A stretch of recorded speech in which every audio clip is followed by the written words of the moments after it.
Hey, Scott Johnston here. Let me read you a passage from Hebrews chapter 12, verses 1 to 2.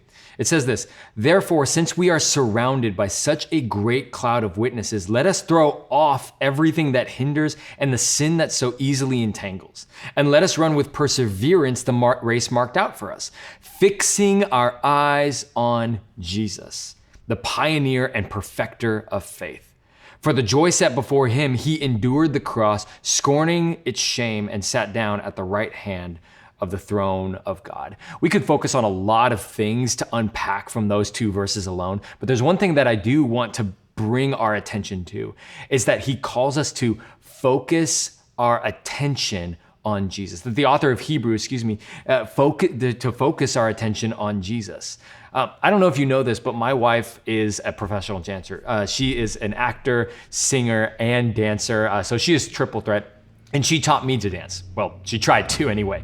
And I'm glad that she gave up on that, because she actually moved on to actually build an amazing performing arts academy at our Blue Oaks campus at Bayside.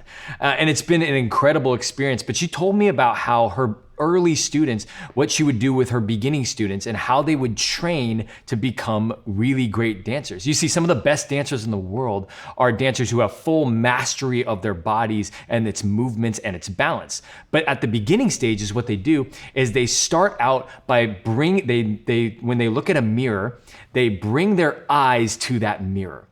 And every time they turn and every time they do a turn, they lock eyes with themselves in the mirror. And then when that gets too easy, they upgrade and they put a sticky note on a wall somewhere. And every time they do a turn, they put their eyes on the sticky note and on the spot on the wall.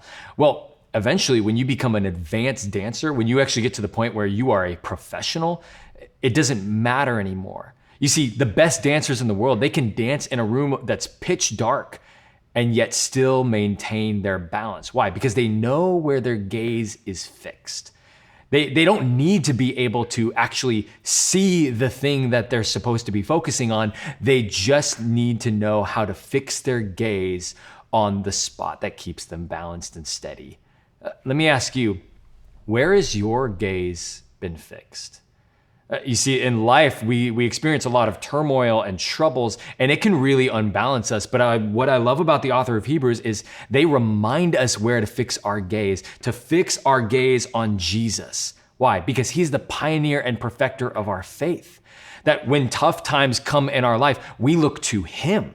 That he is the one who brings steadiness. He is the one who brings joy and peace into our lives, and a firm foundation that we can build our lives on. So my encouragement to you this morning is simply this: fix your gaze on Jesus. Focus on him. And I believe this, that when you begin to focus on Jesus, when you begin to fix your gaze on him, not only will you begin to see who he really is, his goodness and his grace, but it will actually show you how God sees you, because he has his gaze fixed on you. And it's out of love and mercy and grace, and who he's calling you to be. I hope this encourages you this morning.